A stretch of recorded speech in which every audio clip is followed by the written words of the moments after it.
we are giving away limited edition Unsolved Mysteries Rewind tinfoil hats on our Facebook group. Head on over to find out how you can receive one of these amazing kits for free. Or you can email us at unsolvedmysteriesrewind@gmail.com.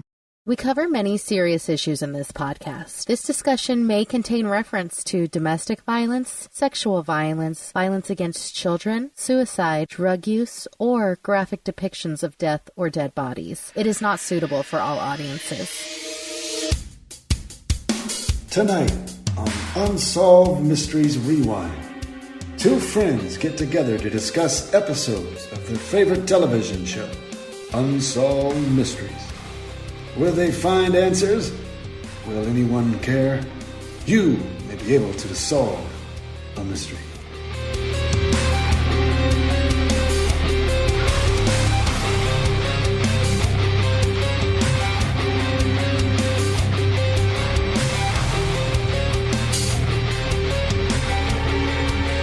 Hello, my name is Kim. You are listening to Unsolved Mysteries Rewind. I am joined, as always, by my co-host, Mark. Mark, how are you? I'm doing great, Kim. We're doing take two here because our software is haunted, but it's okay. Because sometimes it's unexplained. Unexplained phenomena is all over this particular episode, and I'm really excited to jump right into it. This one comes to us from 1997. Yeah, we're talking about Season 9, Episode 8. Yeah, this is one of your choices. Yes. And I thought that this had a lot of different feel-good stuff, but it also had a lot of really dark stuff. And I think that one of these stories, personally, is one of the scariest things I think that can happen to somebody. I mean, there's a lot of scary stuff in Unsolved Mysteries, but one particular thing, and I'll point it out when we get to it, really freaked me out. Yeah. Yeah, I know what you're talking about, but there are so many moving parts to this episode. Like 3 of the 5 stories have tributaries of other stories in them. So what do you say we just jump right in? Sure, go for it. All right. Well, we are talking about 4th of July, 1988, and 5-year-old Chase Bowman is basically triggered by the fireworks going on outside. Right. Which is not totally uncommon, especially with children. Mm-hmm. And his mother is, his mother wrote a book called Children's Past Lives. So immediately, now, do we know when that book was written? No, that's a good question. See, I'm wondering if that was written before this happened, I question the entire story. If it was written after, and we'll dig it up. But I'm just kind of curious about this because I have this other podcast called On the Odd, and I've spoken to a lot of people who talk about these type of things. And some people are completely believable, and other ones seem to be kind of regurgitating other people's stories. I'm not saying that Carol Bowman is a flat-out liar. No, but she instantly lost credibility with me as soon as I saw that she was kind of like trying to hawk her book on here. Right, it's like 1-800, call me. So this book actually did come out in 1997, and so in 88 is when he was triggered. All right, I mean, at least the book didn't predate the experience. Right, but it did coincide perfectly with the episode of Unsolved Mysteries, so, she was trying to sell some copies. Hey, sometimes you gotta sell a book. Yeah, you gotta do what you gotta do. And apparently this turned into, like, a huge phobia for Chase. He did not like loud noises, fireworks, anything like that. So she starts digging a little deeper, and she takes him to a hypnotherapist. And all of a sudden, he's like, I am an African-American soldier, and I am in the Civil War. He says he gets hit by like bullets, so he gets transported to this little makeshift triage area. And this is a 5-year-old. I mean, this is got to be kind of jarring to hear it coming out of the mouth of a 5-year-old. Oh my gosh. And we get a reenactment a little later on with like a 3-year-old talking about some dark stuff, and she's just smiling the whole time. It was so what? creepy. It's like, I shut love up, her. kid. Yeah, it's very like what was that? The Sixth Sense or something? Yeah, it's like you don't know what you're talking about, man. Yeah, it was very jarring. There are a number. I think when you have kids involved, and there's a certain level of innocence and believability. So I think that's where we have to dispel any type of idea that there's somebody trying to cash in on this. And they're so like fresh and pure and unjaded and new. Like I feel like the memory's just like newer with them. So when he gets transported to this little triage in his past life, they bandage him up and they send him right back out to go man a cannon. And he was right behind the cannon when he sees this big like flash, and that's it. So that's how he died. And the mom says, I monitor what he watches, and he has no frame of reference for like the American Civil War. He doesn't know what this is. Now, here's the thing. What made her take him to a hypnotherapist? Good cue. Good cue. You know what I have mean? no idea. I don't know. I think that it's we've spoken about what we think about hypnosis and how, although it's interesting, I don't know if it's really safe, especially for a 5-year-old. Yeah, it definitely seems suggestive sometimes, and it seems like it can put ideas in your head. But they did say that it was like the mom's friend, so maybe the friend suggested it. I have no idea. Open up a bottle of wine. Get that kid out of here. Yeah, so I mean, it could have been something as simple as that, or, just like you said, maybe he was a legitimate hypnotherapist, and it's like you just get into this conversation about, my kid is a little bit eccentric, and let's see what's in there. Let's crack this nut. Yeah, so they have him draw what the triage area looked like and what the cannon looked like, and then we cut to. Oh, I love this guy. He's great. He's a quote-unquote Civil War historian, which just means he is one of these weird Civil War reenactors. Weird. No, we have these guys all over. We had the Battle of Long Island. So there's this entire troop, maybe, I'm not really what you call them, who do it every year. I'm kind of hoping that it happens this year. I'm not sure. But they have the cannons out there, and they're on the field, and it's crazy. That is so dorky, though. Like, I'm pretty dorky myself, but that is such a turnoff. Like, when I saw him with the whole outfit on, regalia and everything, and I Facebook stalked him, and he's still doing Civil War reenactments. You sent me his picture, and it's like, he's so proud of it. And I don't know. Yeah. Somebody who embraces this level of LARPing gets so much respect to me. I mean, bless, you got one life to live. Do what makes you happy, but it is not for me, sir. Thank you. Have you ever seen these guys do the fake dying too? Ugh, no, I couldn't bear it. I get such secondhand embarrassment. It would be unbearable for me, but maybe you can't. Maybe you just can't handle war, Kim. Oh my God, maybe it's my past life. It could be. I know that you have other phobias. I don't know if you want to go public with them. I have my own phobias, which coincide with the future story that's coming up. But I don't know if you could handle where I live with the phobia that you have.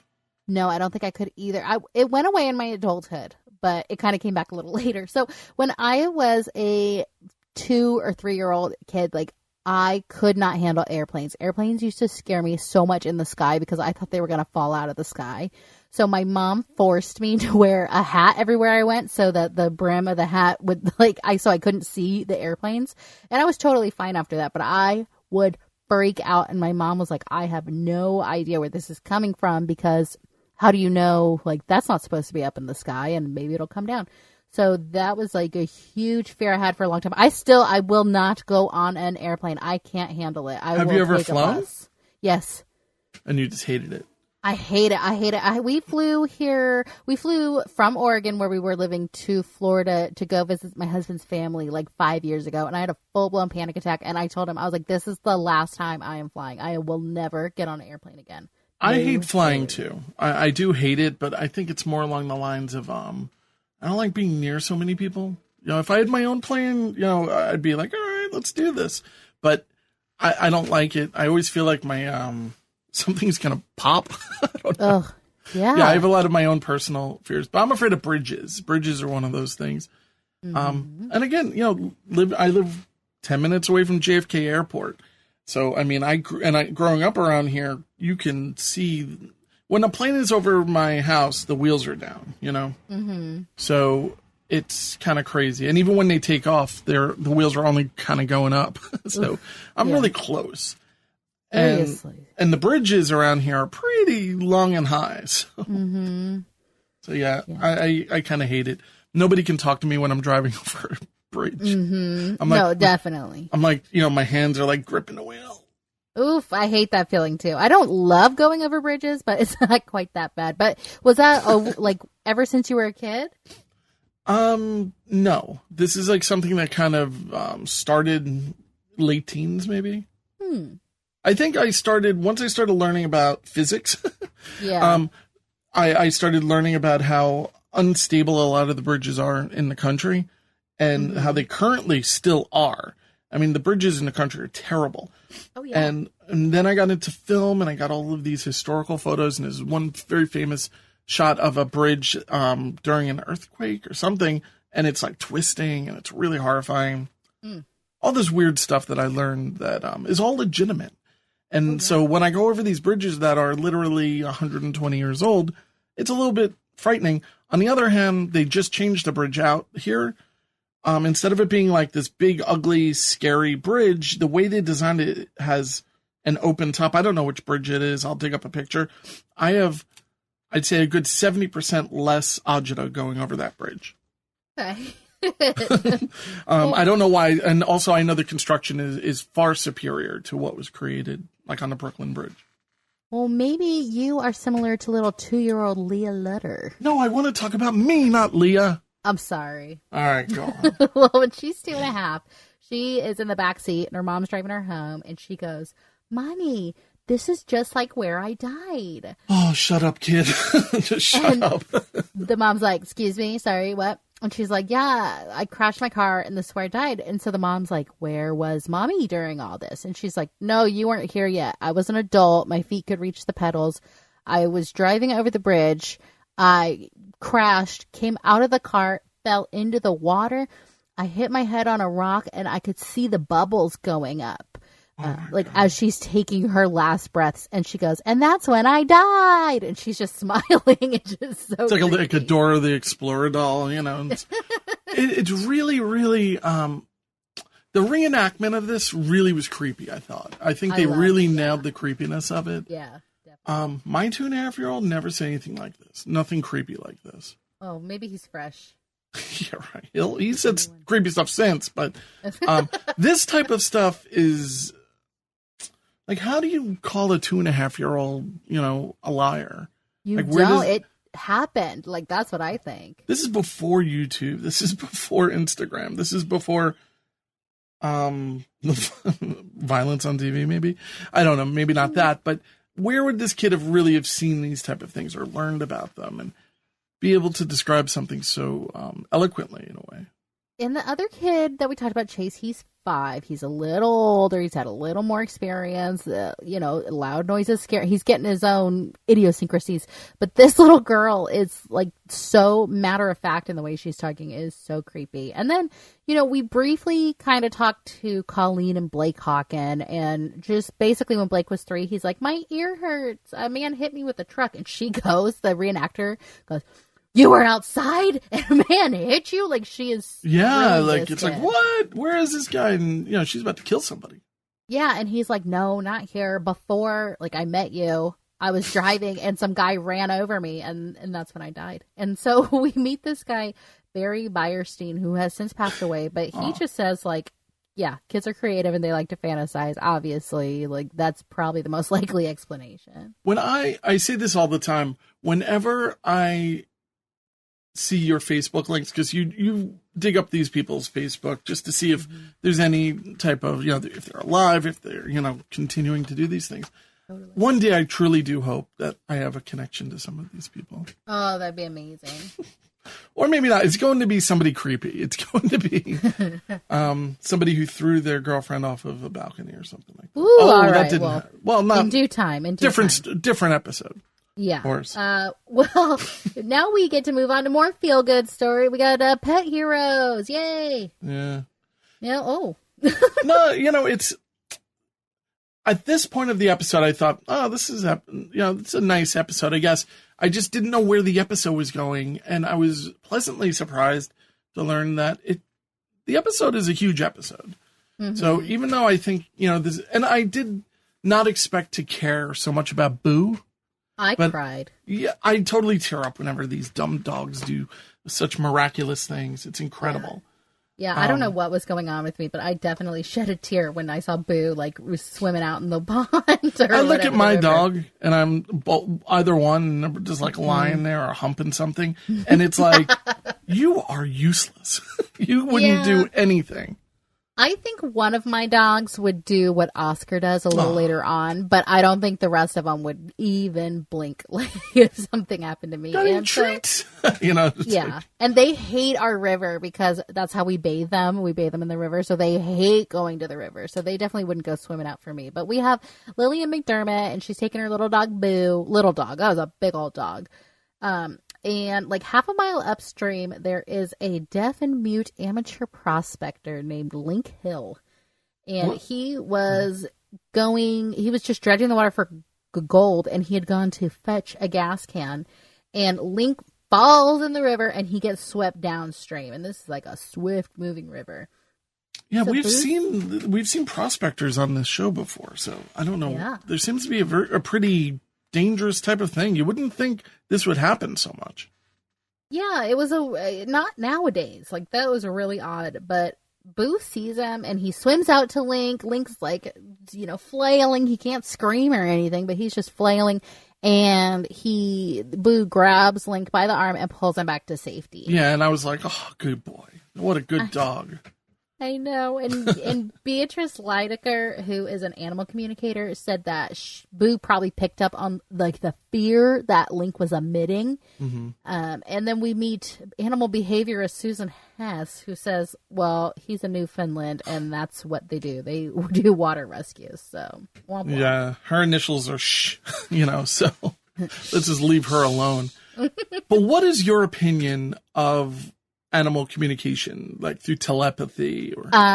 Okay, this is very embarrassing, and I can't believe I'm going to admit this publicly, but my dog Sophie, who I'm like obsessed with, who's my emotional support animal, sure, from when I was sick, we, for her birthday, got like an animal psychic to talk to us. I can't believe I'm admitting this, but this psychic, thank you. I feel like I'm sharing a lot. No, don't. I just, before you even tell your story, I have a lot of belief in some level of communication. Not with all of these people, but I do believe that there's something there.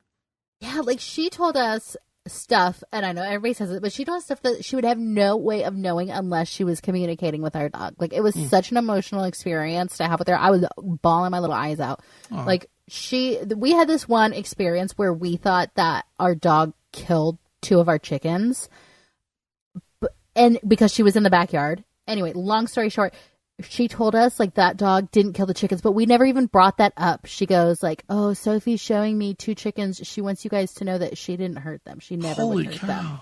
And she had no way of knowing that. And we were wondering it was either her or it was going to be a fox. Like, we knew it was one or the other. And then we had a fox come in later. So now we think it was the fox because our dog like put out into the universe, like, it wasn't me. Like, I'm a good dog. Oh. That is awesome. I on my other podcasts, I've interviewed a number of these people, and some of them are kind of flaky. They're all like such nice people, it seems. But one particular one who wasn't, she was just like this executive, and all of a sudden she kind of has this gift, and she wrote a book about it. She like left her corporate job, and this is what she does, and she makes less money now. She's about the only one who's I find to be fully legitimate. Mm-hmm. At least, she does very well doing it, and she's very popular doing it. It's just, I don't know. And she gave me all these things where you can communicate with your dogs or any animals. Awesome. And it's just, it's interesting. I think that there's a lot there. I don't think you should be embarrassed about that. And it gave you a little bit of closure on something. For sure. And we felt like as soon as she said that, Sophie's whole body relaxed. Like, Sophie was like, "Oh my God, I'm glad I got that off my chest." Yes, 100%. She was like, she started panting, but she like laid down and stuff. She was like, "Oh, thank God I got that over with." Huh. And this chicken incident happened like 2 years before. It was just crazy. But sorry, enough about me. I know we got a lot to cover today. Yeah, sorry. No. So all right. So, the bottom line is, these dogs, they're incredible and all this kind of stuff. And I can't believe all of them, but I have to believe some of them. That's all. Yeah. So Dr. Chris Eschenberg is coming home from work late at night, and it's really, really quiet out. And he's like, that's weird, because his dog Oscar usually like would bark and freak out, be so excited when Chris came home. So all of a sudden, this man like pops out of the bushes and holds a gun on Chris. And he's like, don't say anything. We're just going to go into your house. So Chris is like, oh, God, my dog Oscar loves people. Like, Oscar's just going to be putty in this guy's hands. Yeah. And so he goes inside. Oscar's nowhere to be seen. And then, bam, Oscar, like, just starts biting the crap out of this guy and the bad guy. And the guy ends up, like, pistol whipping the doctor in the head. And he conks out for a second. So he comes back to, and he hears like the gate closing with the bad guy running off. And he looks at Oscar, and Oscar is like drenched in blood. And he's like, oh my God, what happened? He cleans them all up, and Oscar wasn't even hurt. It was the other guy's blood. So which is awesome. Yeah, I mean, it's not a dog that you would think of going banana. Like, it's not like a pit bull. It's not like a German Shepherd. This poodle, was like... Yeah, this was like, he wasn't a Labrador, but he was adjacent. Yeah. No, but I mean, that's the thing is, the dogs have instincts, and I think there's so much more there. And Oscar is incredible. Do you know what kind of dog Oscar was? I don't off the top of my head. I heard it just this morning. I was like, I should write that down, and I didn't. That's all right. So Oscar, he was an awesome dog, and I'm assuming he's not around anymore. I'm sure he's not. I mean, he'd be very like 30. old. Yeah, exactly. But he won the Ken L. Ration Dog Hero of the Year award. Oh no, sorry, he was Miss Congeniality. He actually was second place. It probably went to like a Maltese or something. Yeah, I couldn't find who the first place was, but oh well, what can you do? So you know what? You were in the you were in the competition, and he's number one in my eyes. Yeah, we love you, Oscar. I love you, Oscar. We give him the award. So. Enough about these dogs. Yeah, let's talk about a cat named Ringo. John. No, Ringo. So Jeez. We're in Bowling Green, Ohio, and we meet Dr. Ray and Carol Steiner. And they're both homebound. They're a lot older, and Ray had just had heart surgery, and Carol had what they refer to in Unsolved Mysteries as a foot ailment, which sounds disgusting, but it was actually an injury from a car accident, and her leg was like all braced up and everything. But she was kind of bedbound. Like they were not moving around very much, and they were kind of stuck at home. It seems like all of us right now. Well, it seems like the most they could do is pretty much get up to open the sliding glass door and let Ringo out. But they had both been suffering from like memory loss, high blood pressure, chronic fatigue. Yeah. And suddenly in August, this cat just starts like going bananas. He will like run and body slam the door. And they're like, what's going on? He just makes as much noise as possible. So she goes and opens the door to let the cat out. And he will like run around the corner. And then he'll run back inside and he'll be like, hello, like, follow me, come with me. So the woman leaves to go with him and he starts digging up the garden. He's just digging. He's on this sole mission. He starts sniffing like something smells gross. Mm-hmm. And so Carol sniffs it and she's like, making like a wincing face. It was kind of cute. It was so cute. Yeah. So Carol sniffs it and she's like, this smells like gas. So she tries to go get Ray up and out of the house because this whole place is like a tinderbox and he's unconscious and she cannot wake him. So they call the gas company who takes a reading and says that it's at such high explosive levels that a spark, they said, could blow the whole neighborhood, which could potentially kill 22 people. Now, I read that the guy was chomping on a cigar when he said this. You can almost see it, right? It's like, all right, let me just put this out. This place is going to blow. So they called it, well, right where he was digging, right where Ringo was digging, there's this huge tear in the gas line. Unbelievable. Yeah, and so the Humane Society gives Ringo the William O. Stillman Award for Bravery, and it's very cute. Like, unbelievable. We get a picture of him with like a little hero badge. Yeah. Now, I wonder how many of their other ailments were associated to the toxic amount of gas in the house. I would say almost everything besides the physical ailments, like the memory loss and all that stuff is definitely. They said they were at like a huge risk for asphyxiation. No, I have a controversial comment. Would it have been better to have had a canary instead of a cat? I mean, Ringo got the job done. Yeah. Daddy was passed out, too. He's Well, probably that's drunk. true. No, he probably was not drunk. No, but no, I think it's a great story. I love the reenactment. I love cats. I've said this before, I love cats. I don't have a cat. It's too much work. I would have loved to have a cat that can go outside like this. Yeah, he earned it. Yeah. Good on you, Ringo. Definitely. And now we come to what I think is your biggest phobia of the episode. I don't think it's a phobia as much as it is a reality. No, it's not a reality. Now, this is similar to a period of time that followed 9/11, where people were sending supposedly anthrax through the mail. And using the mail to attack people is kind of a popular thing, unfortunately. Yeah. And this is a crazy story. So in 1982 in Brooklyn, New York, right after Cinco de Mayo, Joan Cripp gets a package and... No, Kip. Sorry. Oh, did I say Cripp? Sorry. Yes. Joan Kipp, who is a guidance counselor, checks the mail and she gets a package. Mother's Day is right around the corner. So she's like, oh, a package. And she opens it up and it's a cookbook. And who wouldn't want a cookbook, right? Yeah, great gift for mom. When you get a generic cookbook like this, though, it can be a little insulting. Yeah, it's like, cook me some dinner. Or like, Right. you need improvement. Right. It's like, this is the kind of cookbook where it's kind of like, add an onion and a bouillon cube. You know, it's like, I don't need you to tell me that. So, but anyway, it's a Sears cookbook. She goes to open it and she's shot by two .22 caliber bullets.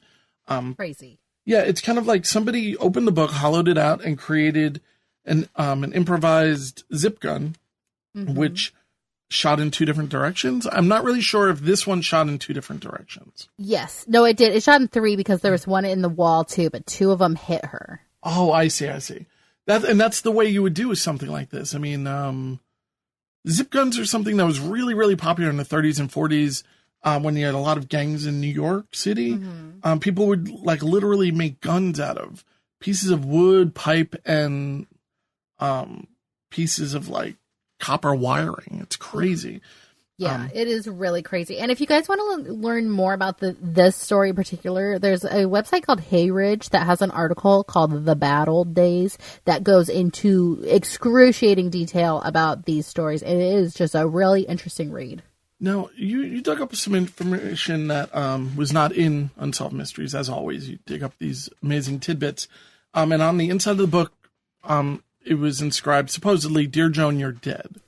Yeah, and then it said Howard, her husband, Craig, her son, and Doreen, her daughter, will be next. But I've also seen it where the note says, Howard, you're dead, first Joan, then Craig and Doreen, which is a big difference.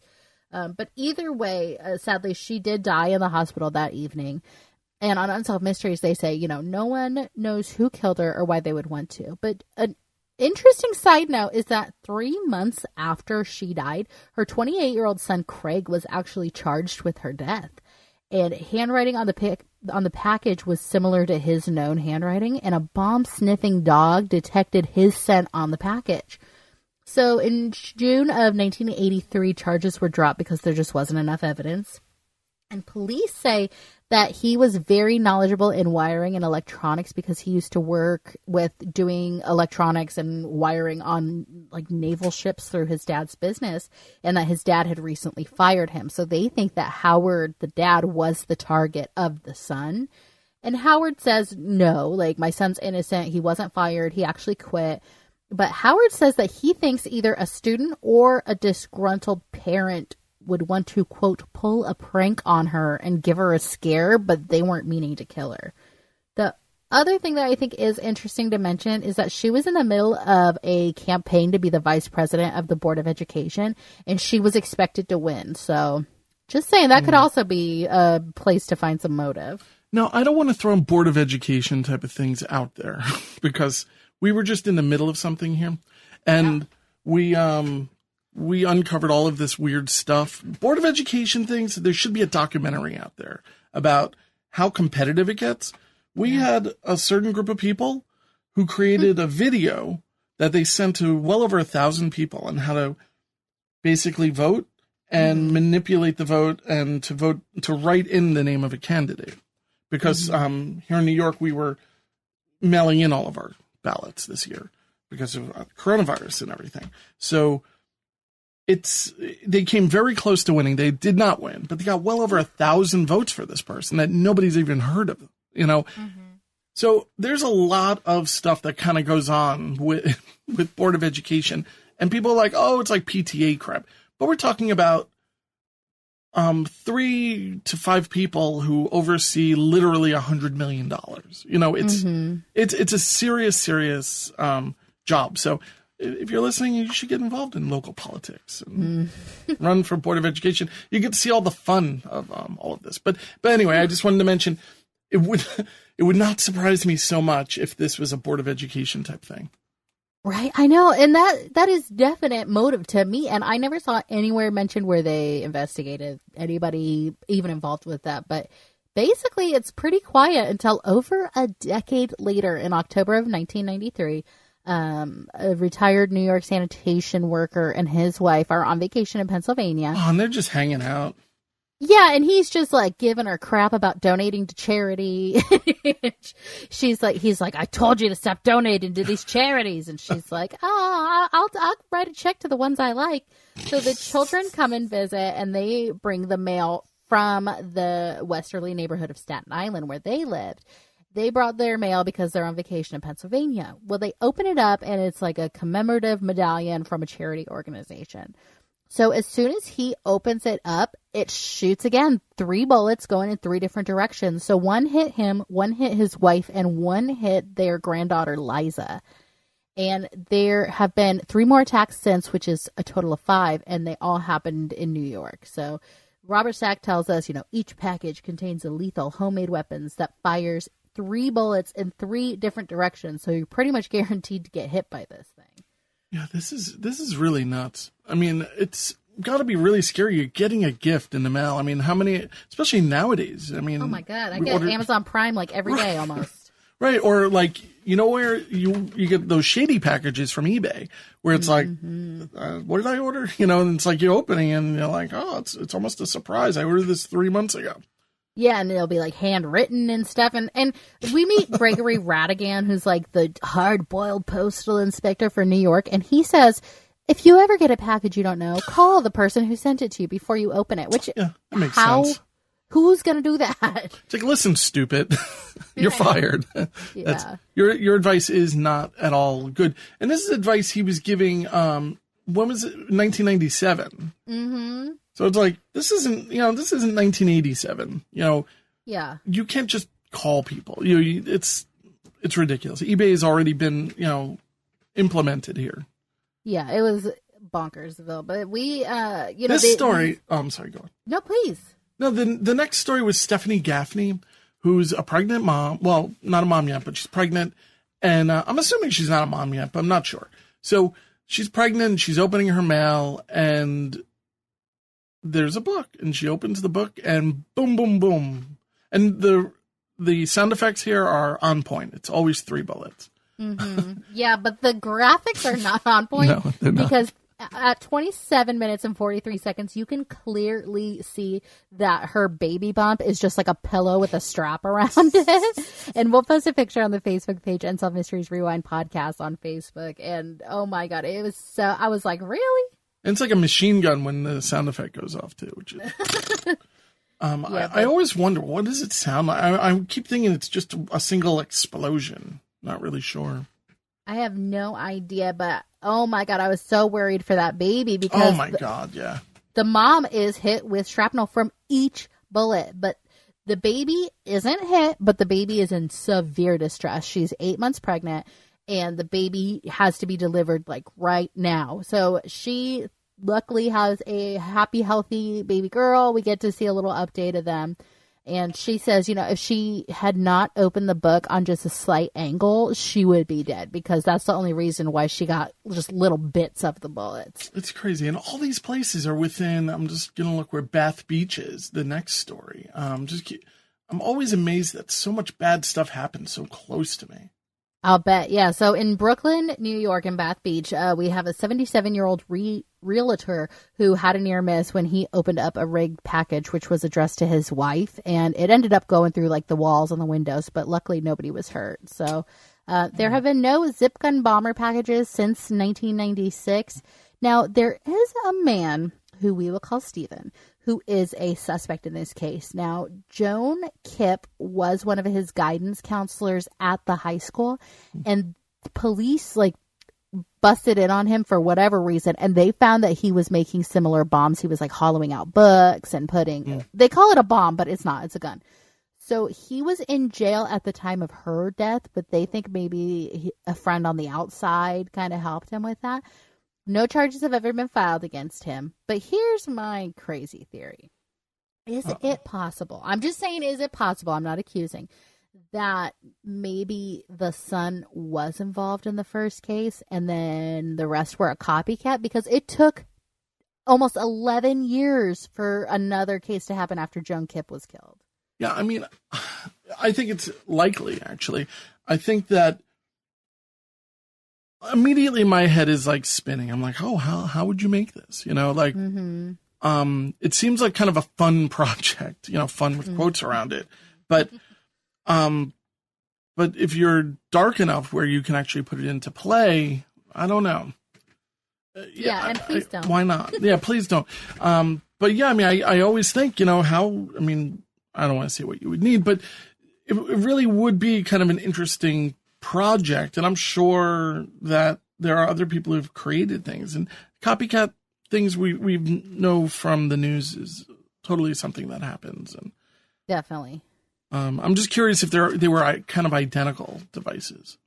Yeah, I don't know. I was asking Jack, my husband, I said, how does that even work? I don't even understand this. And he said, I can draw you a picture if you want. And I said, please don't, because that'll be exhibit A if anything happens. Don't. I don't want to know.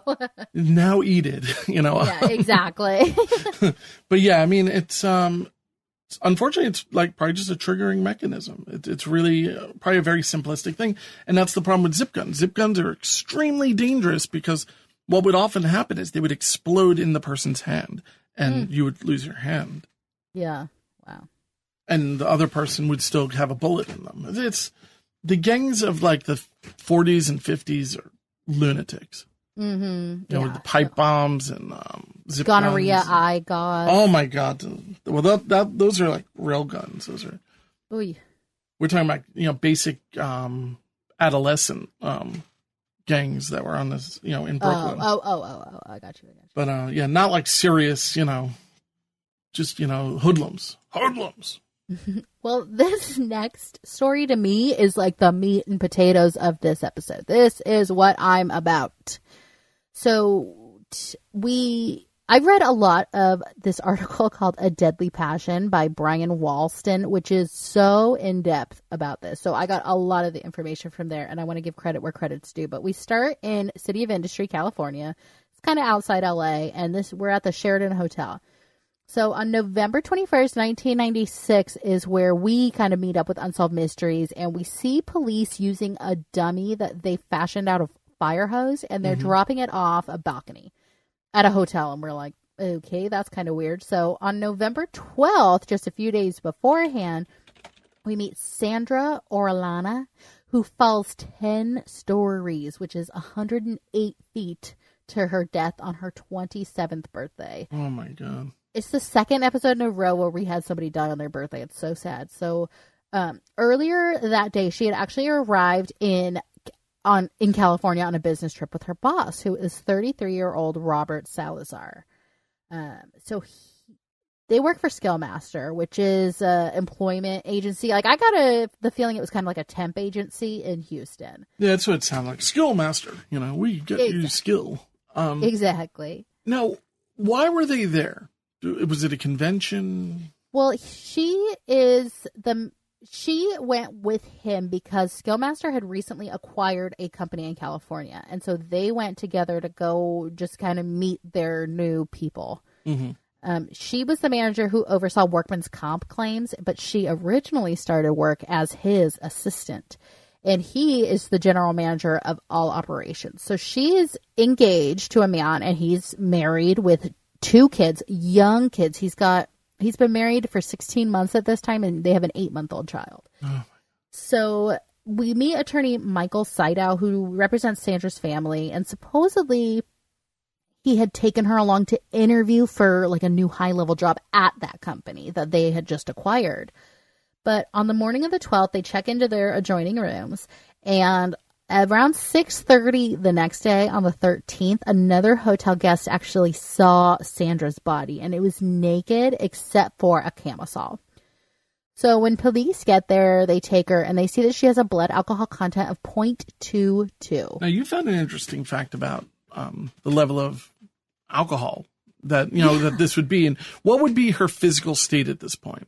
So she'll be, stumbling, forgetful. Like it is, they said, like, basically you could aspirate on your vomit at this point because your reflexes are all numb. And how much alcohol? I mean, granted, it's going to be different for different size people, but yeah.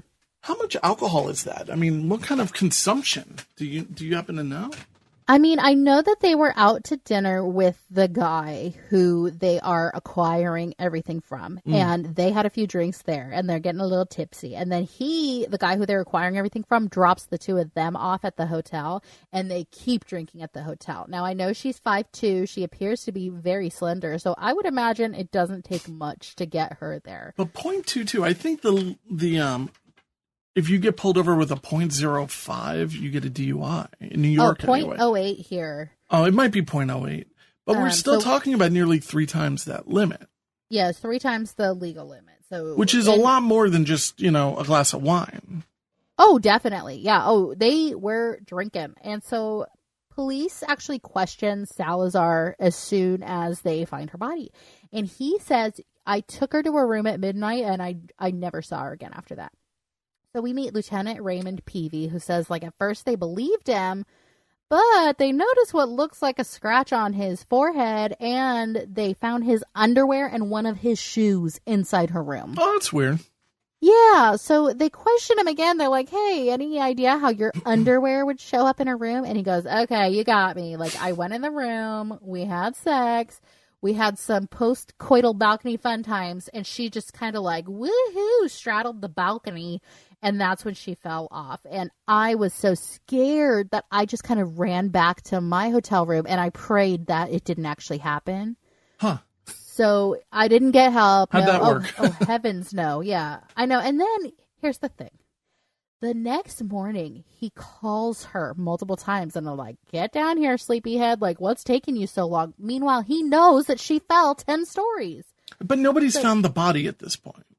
No, but... Well, I just think it's so weird. I just think that people might have heard a body hit the ground, right? I mean, I'm assuming it. Well, I know from hearing these, I've heard what it sounds like when a body hits the ground.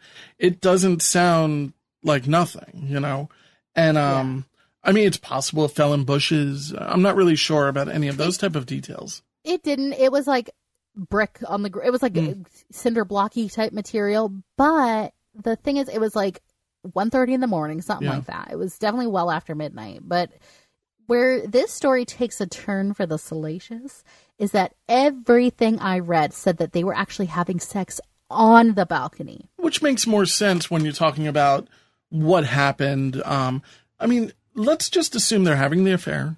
Yeah.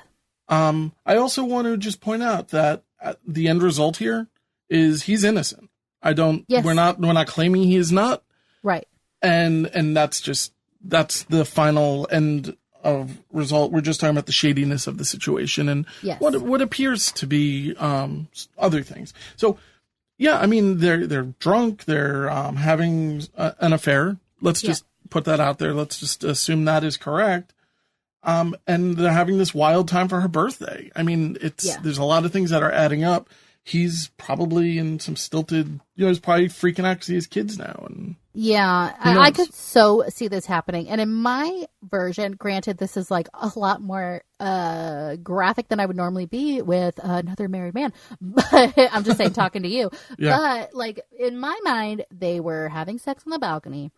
She, like from behind, she puts her knee up on the railing, and maybe with some excited thrusting on his part, maybe she loses her balance and her center of gravity is shifted. Now, I also think the scratch on his forehead could be from someone who's falling, who's trying to grasp onto whatever she can easily get. Yeah, it's kind of like when this is happening, this is all happening very quickly, you know, and maybe very passionately. So it's one of these things where you go to grab her, but she's already falling, and she goes to grab you, and I don't know why they couldn't see if they had DNA under her fingertips. Yeah, I would imagine it would exist. Yeah, I have no idea, but the family says like if they had sex, it was not consensual. Like, she was a good girl. I know they always idolize their deceased. Yeah, I know a lot of good girls. No, yeah, they're single now. It's one of these things where, we can't really go by that, of course. It's kind of like my kid would never commit suicide. And it's like the unfortunate, sad truth is, they did. Exactly. And sometimes people have infidelity. It's a sad reality. And for them, it's not a sad reality. It's what they want to do. No, I think that they had an affair. That's what I think. And I think. I do too. I also don't know if there was anything malicious happening. I think it was consensual possibly, and it was an accident. Here's the thing. I mostly agree with what you said. Now, by 2020 standards, I don't think that's consensual, because if you have a blood alcohol content of 0.22, yes. maybe you're not putting up such much of a fight, but like they try and introduce the fact that there's like blood on the sheets and blood on his clothing, her blood. But it turns out during trial, a criminologist testifies that it was actually her menstrual blood. So it's not like it was from an aggressive attack. And according to autopsy reports, there was no semen in or on her body. So I don't know why we didn't find the under the nail results, if they even took them. Now, let me ask you, you've been on these kind of balconies before, not in these situations. I'm saying, but you've been on these balconies before, right? Yeah. Like you like these heights and whatever. Mm-hmm. I always think I'm going to fall off. 100%. And, I'm afraid of bridges. So I don't think it would take so much. And, let's say maybe there was kind of like, hey, look, this is going too far. I'm going to, maybe you should leave. No, and boom, boom, boom. And next thing you know, you're falling. I don't know. It could go one way or the other. I do agree with you. I didn't really take that into consideration. She's heavily inebriated. Maybe sleep it off and have a discussion tomorrow about if this is the right thing to do. Yeah.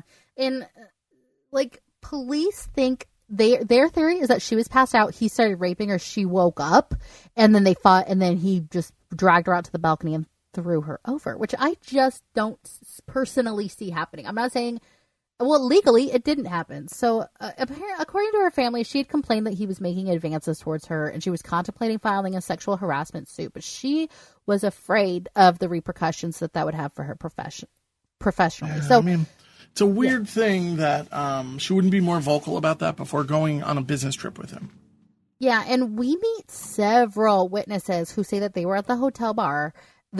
Sandra and Robert were at the hotel bar drinking, holding hands, dancing, kissing. He was caressing her cheek. Like they looked like a couple. So they went up to Sandra's room, and we have another witness who said that they were, quote, strenuously exercising their mutual attraction. But he says, and he also said, I thought they were going to have sex right there in the hallway. Like they were just, you can picture it, just making out, tearing the clothes off. They're drunk. They're at a hotel. Like, I can see this happening. So where you shouldn't go with this guy's path, because I do think it was an accident, he just pretends like nothing happened. That's scary to me. That's horrifying. Yeah. And then leaving the voicemails for her as if you think she's just sleeping it off. Like, you're crazy. Did he black out? I mean, there's a possibility of this, He tells his story about how he ran back and prayed that it didn't happen. That's right. So Lieutenant Peavy says that when they're testing the dummy with the fire hose. Salazar's account of what happened couldn't have happened because the dummy kept falling like 15 feet from where Sandra was found. And he says, you'd have to really throw that thing. Do they really do this? I mean, is this something, do you really need the dummy to be thrown off? I mean, I feel like there's more realistic dummies we can use than just like a little fire hose person, right. too. I don't know. It's just kind of strange. I also, physics are physics. It's not like, if it was a windy night, you have a record of it. Yeah. I just think that you can, probably with paper, you can figure out the trajectory of a falling object, a person. Yeah, I do too. And I don't know. I think they're just trying to cinch their case because they really didn't have a whole lot of evidence on Robert. Now, Robert did a 48 hours interview. I couldn't find it, but he is sitting next to his wife who he was cheating on. And he says, "Oh, I was not attracted to Sandra. I mean, I was a married man. Like, I would never even look at another woman," basically is what he's saying. Because what else are you going to say? Like, yeah, she was pretty cute. Yeah, right next to your wife who just had your baby. Who's giving you dagger eyes, and it's like, you better just not embarrass me on television. Exactly. And he says that she was facing the outside, not having sex, but she's just looking outside over the balcony, turns around. Naked, yeah, with just a camisole on, turns around to put her leg up on the balcony so she was facing him, and then she fell. Which, again, would kind of make sense of grasping. So 4 days after the murder, he resigned at the request of the Scalemaster Company, and he moved to this town in Louisiana. And 10 minutes after the episode of Unsolved Mysteries originally aired, a man called the Telecenter. And he says, "My name's Mike. I'm from Richmond, Indiana. My mother and I were strolling around the hotel. We heard an argument coming from above, so we looked up to the 10th floor, and I see a man grab a woman by the ankles and flip her off a balcony." Yeah. I don't buy that. Why wouldn't you check on her, call the police? Like, it was so convenient. So there actually is a special missing segment to this episode of Unsolved Mysteries that only went in the Central Time Zone reruns, where detectives are begging for Mike to come forward, but he has never come forward. So, oh my God. In November of 97, Sandra's family files a civil lawsuit against Salazar and Skillmaster, the company, saying that Salazar murdered Sandra and Skillmaster failed to remove an employee who, quote, constituted a danger to the company's female employees. Now, in the beginning of 1987's Lethal Weapon, this exact thing happened in the beginning. Really? So, sort of. And she was on drugs, and I believe she jumped. But she was wearing camisole, naked, and everything. So. Oh my gosh. Yeah, it's one of those kind of weird, kind of like, what's going on here? So, yeah, I mean, it's all a very shady situation. But I feel as though I don't know where to turn with this particular case. Well, the whole time during the civil trial, he just pled the fifth, which is so annoying. Yes. But 5 years later, he was damn charged. Laws. I know, but it just like, tell us the truth.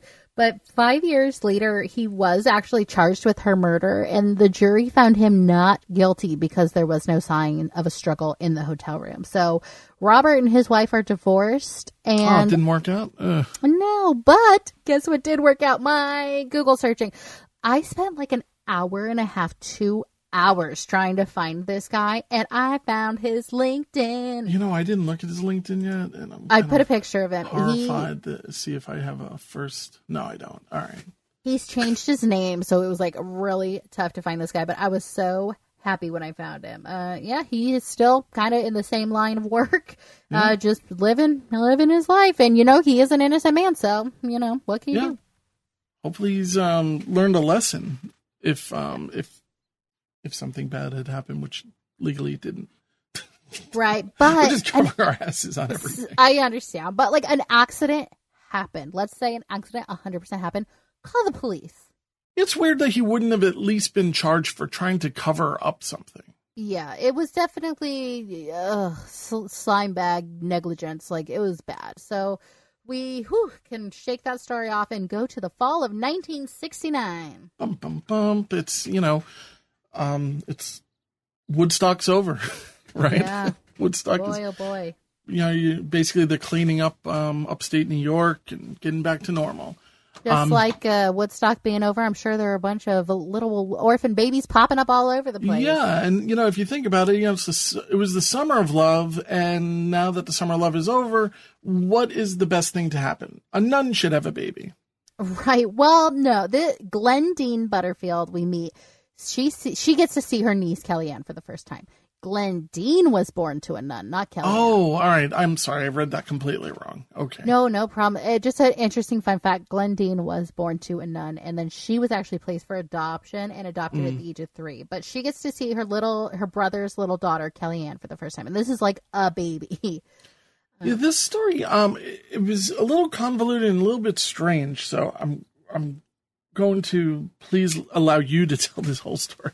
Okay, so we meet Glendeen's brother. His name's Bob Ayers. He was in the military, and he was being shipped to Germany. Now, his baby mama, if that's what you want to call her, was also in the military. So they had nothing to do with his baby, like who was going to raise this baby. So the Air Force was actually going to put the baby in like the Air Force orphanage to try and adopt her out. And Glendeen, who's the aunt of the baby, said, no, my niece is not going to go to an orphanage. So she has this like hard fought battle to gain custody of Kellyanne, and she does get it. So Kellyanne joins the family. She's got 2 older sisters now, and everybody just dotes on her. And Bob Ayers was like, daughter, what daughter? I'm out of here. So, but none of this is legal, it seemed. I don't know. No. That's a thing. It's kind of like it's more along the lines of she can go live with you. Yeah, exactly. And, she's raised by Glendeen and Glendeen's 2 daughters. And in 1974, Bob Ayers decides to show up again. And so he's like, I don't want anything to do with that daughter, but I will take an apartment that's in the same apartment complex as you guys have. Right, I'll wave from a distance. Exactly. And now all of a sudden, this woman named Kitty shows up, and she starts making eyes at Bob. And Bob wants to play like he's a good dad because now he's got a woman to impress. So after like 2 days of knowing Kitty, he moves in and straight up steals Kellyanne from Glendeen's house. And he's like, you need to start calling me daddy, and you need to start calling Kitty mommy. Yeah, this whole thing is just, I know somebody who went through a divorce, and he's kind of a jerk father. And the amount of a narcissism and the amount of hostility that these actions are put onto the child are terrible. And it's just so unfair. And at this point, Kellyanne's like 5 or 6. Like, she's old enough to kind of know what's going on. And we get a little reenactment, little girl who's talking to Glendeen because, the police were able to get Kellyanne back. So, little reenactment, Kelly says, I just don't understand. Kitty wants me to call her mommy, and Uncle Bob wants me to call him daddy. Like, and she's so sad. It's so sad. And she's like, come here. You're too sad to be a little girl on Christmas. That's Glendeen. So Bob actually sues Glendeen for custody, and a judge talks to the daughter, and he's like, what do you want? And she's like, I want to stay with Glendeen. So she does stay with Glendeen, but Kitty and Bob can have visitation with her. So Kitty and Bob are being like real gross about this whole custody thing. Whenever they see her, they're just like filling her little head with crazy stuff of like, we are your real parents. Right, and that's exactly what they do. It's so crazy. It's going to mess her up forever, like what they're doing now. So Glendeen's like, I am getting my daughter, rightfully her daughter, out of this situation. And so she moved to this little rural town in Nevada where Bob would only see her twice a year on his visitation. So whenever he would see her, Kellyanne would come back so depressed. And Glendeen's like, I can't keep arguing with Bob, so you know what I'm going to do? I'm going to give Kellyanne back to her birth mom, who is Marion Kelly, which feels so spiteful to me. Yeah, it's the whole thing. I don't believe that there are so many people involved here making these decisions. Yeah. No, it just seems so like it's not your right to, it seems. I don't know. And here you go. You have custody now. Why? The mom was never in her life, like what? You're just doing this to piss off your brother. Like, it's such a weird power struggle between Glendeen and Bob. Mm-hmm. And Kellyanne is right in the middle. So apparently Marion, the mom, had remarried. She had 2 sons. And so Glendeen says that was like the more stable option for Kelly, but I don't buy that. So Glendeen goes to court and she transfers custody to the mom, and she kisses little Kellyanne goodbye and ships her off to her new family. And we get to see little Kellyanne like crying at the window while Glendeen just pieces out in her new car. Oh, it's so sad. So it's like Christmas 1976, and Glendeen talks to Kellyanne on the phone, and it's the last time that she ever speaks with her, because the next time she tries to call the line, it's actually disconnected.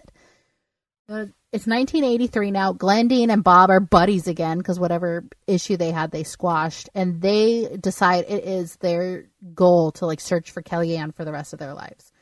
So in 1994, Bob dies in what's described as a farm accident, but we don't hear any more details. And we get an update, you know, within minutes of the airing, a caller said that Kellyanne was actually in the military herself.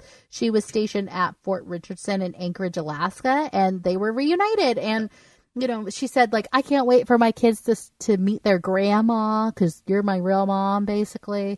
And sadly, Glendeen did die in 2015, but Kellyanne and Glendeen stayed in contact until her death.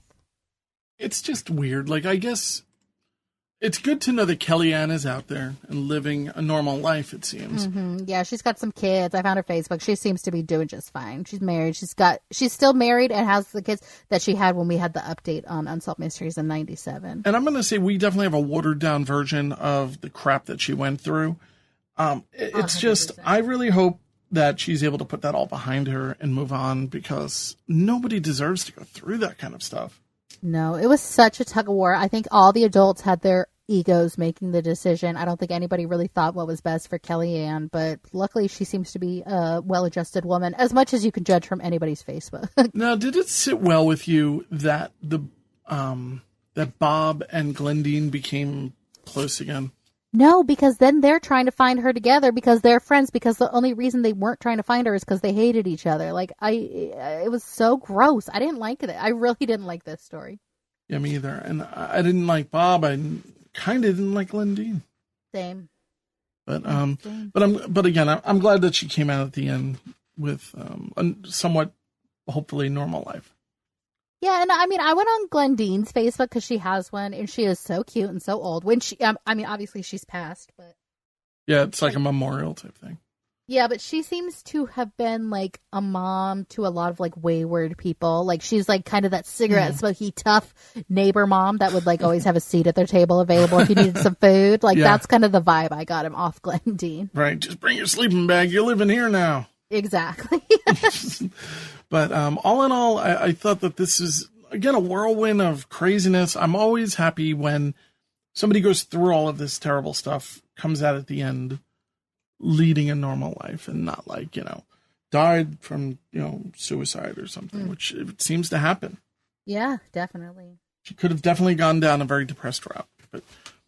But Kim, thank you so much for all of the work that you've done here. You know, it's always appreciative. It's the best part of the week. But of course, absolutely my pleasure. Tonight we have been confronted with an entire catalog of unexplained and unsolved events. Tune in next time as Unsolved Mysteries Rewind discusses another collection of unsolved mysteries. Until then, we can only look and wonder.